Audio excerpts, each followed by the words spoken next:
Սիրելի հանդիսատես, չմոռանալով այսօր հանուն վաղվա նախագծի գաղափարները, նպատակները, որոնք հետևյալն են հայրենասիրություն, հայրենատիրություն և հոգատարություն հայրենի նկատմամբ, այժմ դերեց բանաստեղծություն, մեր հայրենիքի ջերմությունը նկարագրող հայրենիքները սովորաբար թշվար են լինում, և որքան թշվար են ու խեղճ, այնքան ավելի շատ են հայրենիք։ Իսկ զորներ հարուստությունները սովորաբար կոչվում են կենտրոնները, ասենք անգլիան կամ Միացյալ Նահանգներ, և սովորաբար ոչ ոք չի վերնում նրանց կարոտից ու հալման շտինում։ Իմ թշվար հայրենիք կանչելով։ Այս սովորաբար տոմսերը պատմում իրենց հարման ժամին, ու մեկնում են իրենց երկիր։ Սովորաբար սուրճ խմելով և կամ երդկարտելով։ Հայրենիքները սովորաբար հերոր են լինում, կարգարով ու ատերանից միտեղ Աստծո աչքից եկում։ Սպասման մեջ պիտի բացում օրեր քնես ու զարթնես անհրապույր և լքված կայարանների չորչորդ նստարաններին։ Եվ ապա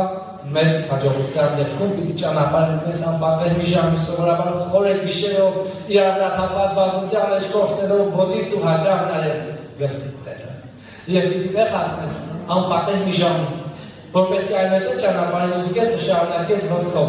երբեմն պիտի բարձունքներ հաղթահարես կարճելով ձեռքերից, երբեմն պիտի չոքեչով ու սոխեսով գնաս, պիտի զորերը մտնես ու հնարավոր չէ իջնելական սրանի օգնությանը։ Հայրենիքները սովորաբար կիսական են։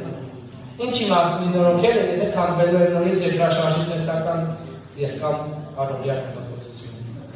Կիսականներ լծված վերջնեվեյան և կնքասող պարակներով,